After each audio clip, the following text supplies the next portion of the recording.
Pour ce qui est des angles dans un polygone, on va s'intéresser aux angles au centre, aux angles intérieurs ainsi qu'aux angles extérieurs, qui se trouvent sur la page suivante. Commençons par les angles au centre.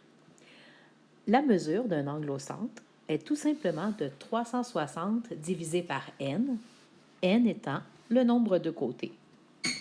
Voyez ici la représentation d'un angle au centre. C'est l'angle qui intercepte la mesure de un côté.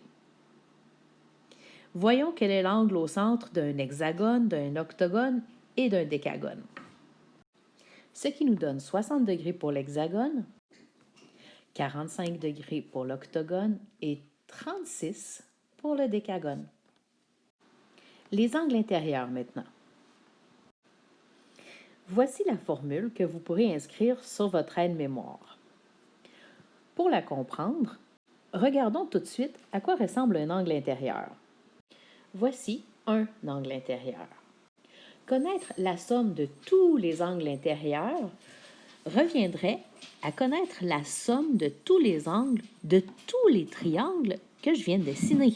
Si on prend les angles du premier triangle, 1, 2, 3, plus les angles du triangle 2, du triangle 3, 4 et 5, vous voyez que nous avons bien la somme de tous les angles intérieurs de l'heptagone. 5 triangles, donc 5 fois 180 degrés, ça nous donne 900 degrés. Ça veut dire que si j'additionne tous les angles intérieurs, j'aurai une somme de 900 degrés. D'où ça vient? Ça vient du fait qu'on a 5 triangles et le 5 correspond au nombre de côtés moins 2. Effectivement, j'aurai toujours 2 triangles de moins que le nombre de côtés total. Donc, le nombre de triangles, qui est le nombre de côtés moins 2, fois 180, ça nous donne la somme de tous les angles. Si ensuite on en veut seulement que 1, vous devinez bien que ça va être ça ici qui va être intéressant. On pourra faire 900 divisé par 7, ce qui nous donne environ 129 degrés. Mais il est trop tôt pour parler de ça. Un dodécagone a, pour sa part, 12 côtés. Ça veut dire que normalement, on devrait être capable de tracer 10 triangles. Vérifions ça. D'un point, on trace des lignes qui nous permettent de former des triangles. Et on aura un triangle, un deuxième, un troisième, un quatrième, 5, 6, 7, 8, 9 et 10.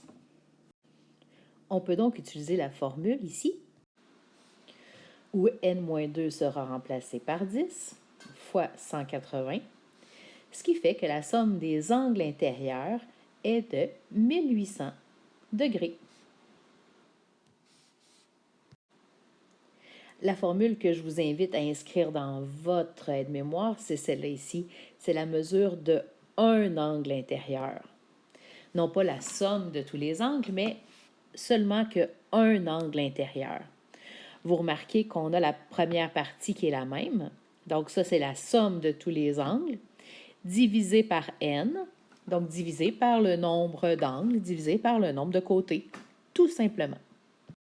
Dans un hexagone qui a 6 côtés, normalement, on devrait être capable de dessiner n-2 triangles, c'est-à-dire 4 triangles. Vérifions cela. Donc, à partir d'un sommet, voici un premier triangle, un deuxième, troisième et quatrième.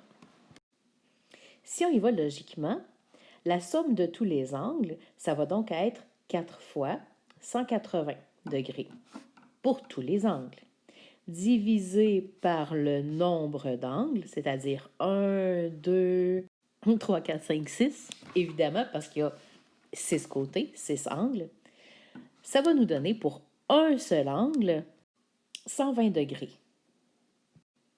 Si on utilise la formule pour l'octogone régulier, qui est n-2 fois 180 sur n, on va obtenir 8 moins 2 fois 180 sur 8, ce qui nous donne tout de suite un angle de 135 degrés pour un angle intérieur d'un octogone. Remarquez qu'une fois qu'on connaît l'angle intérieur, c'est relativement facile de trouver l'angle extérieur. En effet, ces deux angles-là sont supplémentaires, c'est-à-dire que l'angle intérieur plus l'angle extérieur donne 180 degrés.